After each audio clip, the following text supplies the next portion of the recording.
friends, welcome to Everyday Special. Friends, இன்னைக்கு ஒரு குட்டி வீடியோ தான் பார்க்க போறோம். லஞ்ச் ரெசிபி தான். என்ன பண்றாங்க மம்மியோட என்ன ஸ்பெஷல்னு இன்னைக்கு பார்ப்போம். ஸோ ஃப்ரெண்ட்ஸ், அப்புறம் வந்து உங்களோட ரெஸ்பான்ஸ் எல்லாம் வீடியோக்கு நல்லா இருக்கு. ஸோ நல்லா சப்போர்ட் பண்றீங்க. ஸோ இன்ஸ்டாகிராமில் கூட சில பேர் மெசேஜ் பண்ணுறீங்க. ஸோ அதை பார்க்கும்போது எனக்கு ஹாப்பியாக இருக்குது. உங்கள் சப்போர்ட் எப்பவும் எல்லா வீடியோக்கும் எனக்கு வேணும். ஸோ உங்களுக்கு எதாவது கமெண்ட்ஸ் பண்ணோன்னா தயவு செஞ்சு நீங்கள் இன்ஸ்டாகிராமில் எனக்கு மெசேஜ் பண்ணுங்கள். உங்கள் ஒப்பீனியன் ஷேர் பண்ணுங்கள். ஸோ இப்போ பண்ணிட்டு இருக்கீங்களா? ஸோ அதே மாதிரி கண்டினியூ பண்ணுங்கள். ஸோ ஏதாவது கொஸ்டின் இருந்தாலும் ஏதாவது இந்த மாதிரி வீடியோ வேணும் அப்படின்னாலும் நீங்கள் சஜஷன் கொடுக்கணுன்னாலும் கொடுங்க தாராளமாக. So I am always ready. So உங்கள் ஒப்பீனியனுக்கு ஏற்ற மாதிரி வீடியோ கொடுங்க. ஸோ இன்னைக்கு என்ன ஸ்பெஷல், என்ன மம்மி ப்ரிப்பேர் பண்ணுறாங்கன்ட்டு பார்க்கலாம் வாங்க. ஃப்ரெண்ட்ஸ், கிச்சனுக்கு போய் பார்ப்போம் மம்மி என்ன ப்ரிப்ரேஷன் பண்ண போகிறாங்கன்னு சொல்லிட்டு. மம்மி கிச்சன்லலாம் ஃபுல் அரேஞ்ச்மெண்ட் பண்ணிட்டு இருக்காங்க. வாங்க என்ன பண்ணுறாங்கன்னு பார்ப்போம். அம்மா, என்ன ஸ்பெஷல் இன்னைக்கு லஞ்ச்? அவரைக்காய் குழம்பு. ஓகே, இன்னைக்கு லஞ்ச் ஸ்பெஷல் அவரைக்காய் குழம்பா. வாங்க மம்மியோட இன்ட்ரோடக்ஷன் கேட்குறோம். ரொம்ப ஃபேமஸானது. ஓகே, சீசனு நவம்பர்ல இருந்து இது வந்து ஒரு 3 மாசம், வருஷத்துல 3 மாசம் சீசன். இது எல்லார் வீட்லயும் இந்த ஐட்டத்தை வச்சுதான் எல்லாமே பண்றது. ஓகே, அவரைக்காய் ஸ்பெஷல். உப்புமா இல்லைன்னு உப்புமா போட்டு, உப்புமாவிலையும் போட்டு பண்ணுவாங்க, பழவுலையும் போட்டு பண்ணுவாங்க, கைமா குழம்பு, மட்டன் குழம்பு, சிக்கன் குழம்பு, முட்டை குழம்பு, எல்லா குழம்புலையும் இந்த அவரைக்காய் இல்லாம பண்றதே கிடையாது. ஓகே, இந்த சீசன் டைம்ல எல்லார் வீட்லயும் இந்த அவரைக்காயில தான் எல்லா போட்டு எல்லா ரெசிபிலையும் இருப்பாங்க. ஓகே ஃப்ரெண்ட்ஸ், இது வந்து அவரைக்காய் ரொம்ப ஃபேமஸ். இங்கே வந்து வெஜ் ஆகட்டும் நான்வெஜ் ஆகட்டும் எல்லா டிஷ்லேயுமே இது ஆட் பண்ணி பண்ணுவாங்க. ஸோ இது எது கூட சேர்த்து வச்சாலுமே ரொம்ப டேஸ்ட் கொடுக்கும். நான் இது கூட காலிஃப்ளவர் சேர்க்குறேன். காலிஃப்ளவரை இப்போ சுடுதண்ணில் மஞ்சள் பொடி உப்பு போட்டு இது பண்ணி வச்சிருக்கேன். ஓகே, இதையும் இது கூட சேர்த்து மிக்ஸ் பண்ணி தான் இந்த குழம்பு வைக்கிறது. இது வந்து இங்கே பெங்களூரில் வந்து மட்டன் மசாலா போட்டு வைப்பாங்க. அந்த மசாலா தான் நானும் இப்போ போட்டு வைக்கிறேன். ஓகே ஃப்ரெண்ட்ஸ், இது ஒரு மட்டன் குழம்பு ரேஞ்சில் வந்து இருக்கும். இங்கே வந்து மட்டன் குழம்பு வந்து தமிழ்நாட்டில் உள்ள மாதிரி இருக்காது. இதுக்கு கொஞ்சம் வித்தியாசமான இதாக இருக்கும். ஓகே, இங்கே உள்ள மாடலில் தான் நான் அந்த மட்டன் மசாலாவை போடுறேன். அதுக்கு என்னென்ன மசாலாங்கிறத காமிக்கிறேன். சரி, ஓகே ஃப்ரெண்ட்ஸ், வாங்க. மம்மி வந்து எல்லாமே கட் பண்ணி அரேஞ்ச் பண்ணி வச்சுருக்காங்க. ஸோ எப்படி பண்ணுறாங்க இந்த அவரைக்காய் குழம்பு? கிரேவி மாதிரி இருக்கும்ன்ட்டு சொல்கிறாங்க, மட்டன் குழம்பு மாதிரி இருக்கும்னு சொல்கிறாங்க. எப்படி இருக்கும், எந்த மாதிரி டேஸ்ட்டில் இருக்கும்ன்ட்டு போய் பார்த்துடலாம். அதுவும் இல்லாமல் இன்றைக்கி எங்கள் வீட்டில் வந்து பொங்கல் ஃபெஸ்டிவல் க்ளீனிங் போயிட்டு இருக்கு. இன்றைக்கி வந்து இண்டக்ஷனில் தான் குக்கிங். ஸோ வாங்க எப்படி பண்ணுவாங்கன்ட்டு போய் பார்ப்போம். ஃபஸ்ட்டு வந்து ஆனியன். ஓகே, ஃபஸ்ட்டு வந்து ஆனியன் ஆட் பண்ணியிருக்காங்க. ஆயில் ஊற்றியாச்சு ஏற்கனவே. ஸோ ஆனியன் நெக்ஸ்ட்டுமா தக்காளி போட்டு. ஓகே, தக்காளி எவ்வளோ கட் பண்ணி வச்சுருந்தா? 3 தக்காளி. கிடையாது, ஓகே, அதனால தக்காளி 3. ஓகே, நீங்கள் ஃபஸ்ட்டே சொல்லிட்டால் இந்த மட்டன் குழம்பு மாதிரி இருக்கும்ட்டு. இங்கே உள்ள மட்டன் குழம்பு வேறு மாதிரி இருக்கும். பெங்களூரில் இருந்து தமிழ்நாட்டில் உள்ள மட்டனுக்கு மசாலா அரைக்கிற மாதிரி அரைக்கிறது இல்லை. ஓகே, இங்கே உள்ள மாதிரி மசாலாவை தான் நான் இன்றைக்கி இது பண்ணுறேன். ஓகே, இது கர்நாடகா ஸ்டைல் மாதிரி இருக்கும் அப்படி தானே? ஆமாம். ஓகே ஓகே, நெக்ஸ்ட்டு நம்ம இந்த ஸ்டைலில் நம்ம இதெல்லாம் போட்டுடலாம். ஓகே, என்ன ஆட் பண்ண போகிறாங்க? அவரைக்காய் உடைச்சி இதோட எடுத்துருக்கேன் சரியா? ஓகே, அவரைக்காய் தோலை உடைச்சி தோலை உடைச்சி அதில் உள்ளுக்குள்ள உள்ள இது எடுத்து வச்சுக்கோங்க. ஓகே ஓகே ஃப்ரெண்ட்ஸ், காலிஃப்ளவர் வந்து ஒரு ஆப்ஷன். ஸோ நீங்கள் வேணும்னா ஆட் பண்ணிக்கலாம், வேண்டாம்னா ஸ்கிப் பண்ணிக்கலாம். ஆனால் காலிஃப்ளவர் ஆட் பண்ணால் டேஸ்டியாக இருக்கும் அப்படி தானே?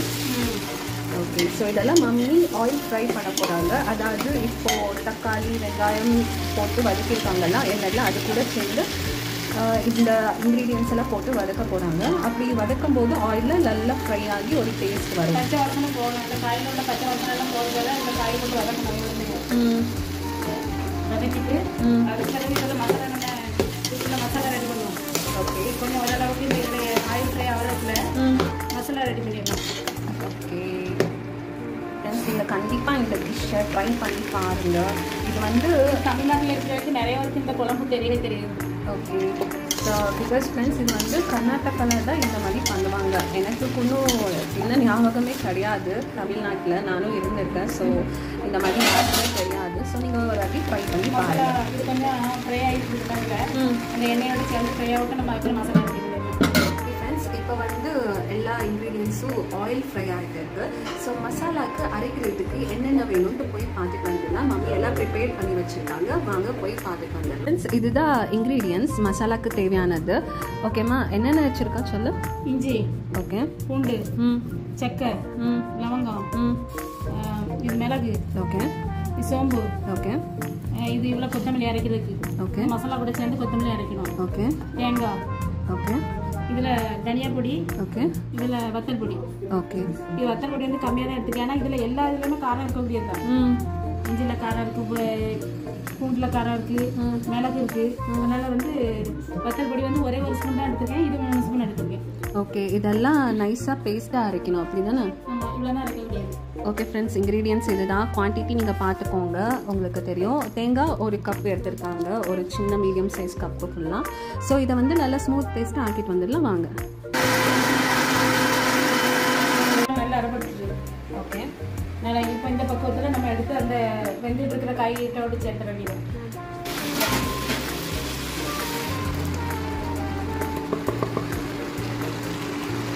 இப்போ இதில் கொத்தமல்லி நான் அரைச்சிப்பேன்ல, பூண்டு இஞ்சி எல்லாமே வச்சு அரைச்சிப்பேன்ல, இது எல்லாமே வந்து நல்லா ஃப்ரை ஆகணும். இல்லைன்னா பச்சை வாசனை வந்து குழம்பு நல்லா இருக்காது. ஓகே. இது பச்சை வாசனை போன பிறகு இதுல இருந்து ஒரு நல்ல வாசனை வரும்.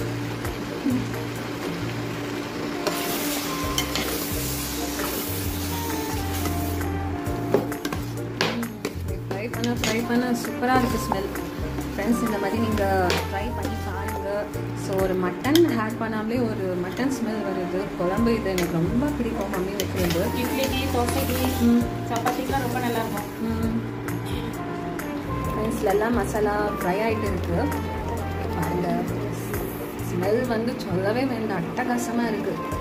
ஸோ நான் வீடியோக்காக சொல்கிறேன்ட்டு நினைக்காதீங்க, கண்டிப்பாக நீங்கள் ட்ரை பண்ணுங்கள். சூப்பராக இருக்குது ஸ்மெல். வந்து மட்டன் குழம்பு மாதிரி இல்லை ஃப்ரெண்ட்ஸ், மட்டன் குழம்புன்ட்டே சொல்லலாம், அந்த மாதிரி ஸ்மெல் வருது சூப்பராக.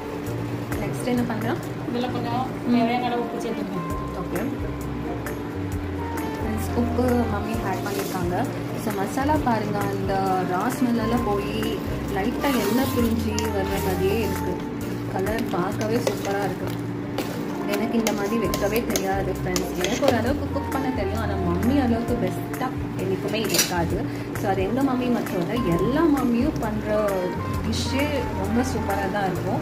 எப்போவுமே அவங்க சைல்டுக்கு வந்து அவங்க அம்மா வைக்கிற டிஷ் ரொம்பவே ஸ்பெஷல் தான். சரி, நம்ம இந்த ஸ்டைலில் வந்து தண்ணி ஊற்றிடலாம். ஓகே. தண்ணி ஊற்றி தண்ணி வேகப்படலாம், பச்சை வாசனெல்லாம் பேசிப்போம். ஓகே ஃப்ரெண்ட்ஸ், உங்களுக்கு கிரேவி எந்த அளவுக்கு வேணுமோ அந்த அளவுக்கு நீங்கள் வாட்டர் ஆட் பண்ணிக்கோங்க. ஸோ எங்களுக்கு எந்த அளவுக்கு கிரேவி வேணுமோ அந்த அளவுக்கு நாங்கள் வாட்டர் ஆட் பண்ணுறோம். ஃப்ரெண்ட்ஸ் பாருங்கள், குழம்பு நல்லா கொதிக்குது. மூடி வச்சுருந்தோம் தண்ணி ஊற்றி. ஸோ எந்த அளவுக்கு கிரேவி வேணுமோ, ஸோ நல்லா அந்த மசாலாவோட ரா ஸ்மெல் எல்லாம் போகிற வரைக்கும் கொதிக்கணும். ஸோ நல்லா காய் நல்லா வேகணும்.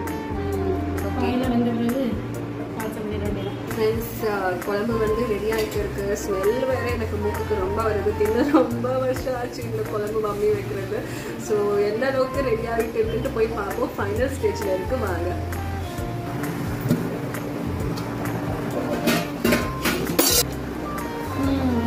நல்ல ஸ்மெல் வருது, திங்கணும் போல இருக்குது.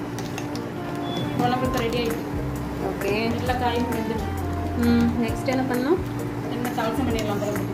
ஓகே ஃப்ரெண்ட்ஸ், வாங்க தவசை பண்ணிவிட்டு எண்ணெய் ரைஸ் கூட வச்சு நல்லா ஒரு கட்ட வேண்டியதான். ஸோ பார்ப்போம் வாங்க. ஃப்ரெண்ட்ஸ், சீசனிங் பண்ணியாச்சு, குழம்பு கூட மிக்ஸ் பண்ணியாச்சு. ஸோ நெக்ஸ்ட் யார் சாப்பிட போகிறா ஃபர்ஸ்ட்டுன்ட்டு பார்த்து உங்ககிட்ட ரிவ்யூ கேட்டுன்னா வாங்க. ஃப்ரெண்ட்ஸ், இது ரெடி டு சர்வ். ஸோ தின்னு பார்த்து டேஸ்ட் எப்படி இருக்குன்ட்டு பார்க்கலாம் வாங்க. குழம்பு வந்து ரெடி ஆகிடுச்சு. ஸோ அப்போ தான் இப்போ லஞ்சு சாப்பிட போகிறாங்க. ஸோ எப்படி இருக்குது குழம்பு வந்து, ஸோ கிரேவி எப்படி இருக்குன்ட்டு கேட்டுருவோம். ஒரு ரிவ்யூ வந்து குழம்பு எப்படி இருக்கு? குழம்புலாம் டேஸ்ட்டாக இருக்குது. அவரைக்காய் குழம்பு நல்லா சூப்பராக இருக்குது. ரசங்கரைவாக இருக்குது, நல்லா இருக்குது. வீட்டுக்கு அப்பளம் வேறு இருக்குது. அப்பளத்தை எடுத்துனாக்கா நல்லா டேஸ்ட்டாக இருக்காங்க. நல்லா சூப்பராக இருக்குது. ஓகே ஃப்ரெண்ட்ஸ், அப்பா வந்து சாப்பிட்டுட்டு இருக்காங்க. ஸோ இந்த கிரேவி வந்து நீங்கள் மஸ்ட் ட்ரை பண்ணணும். ஸோ ரொம்ப டேஸ்ட்டாக இருக்கும். ஸோ ரைஸுக்கு, சப்பாத்திக்கு, பூரிக்கு, இட்லி, தோசை சூப்பராக இருக்கும். ஒரு good combination. So after long time எங்கள் வீட்டில் பண்ணியிருக்காங்க. எனக்கு ரொம்ப கர்விங்காக இருக்குது. நான் போய் சாப்பிட்டு டேஸ்ட் பண்ணுறேன். ஸோ இந்த வீடியோ உங்களுக்கு பிடிச்சிருந்தா லைக், சப்ஸ்கிரைப் பண்ணுங்கள். அப்புறம் உங்களோட கமெண்ட்ஸ் வந்து இன்ஸ்டாகிராமில் கொடுக்க மறந்துடாதீங்க. So see you in another video. Bye.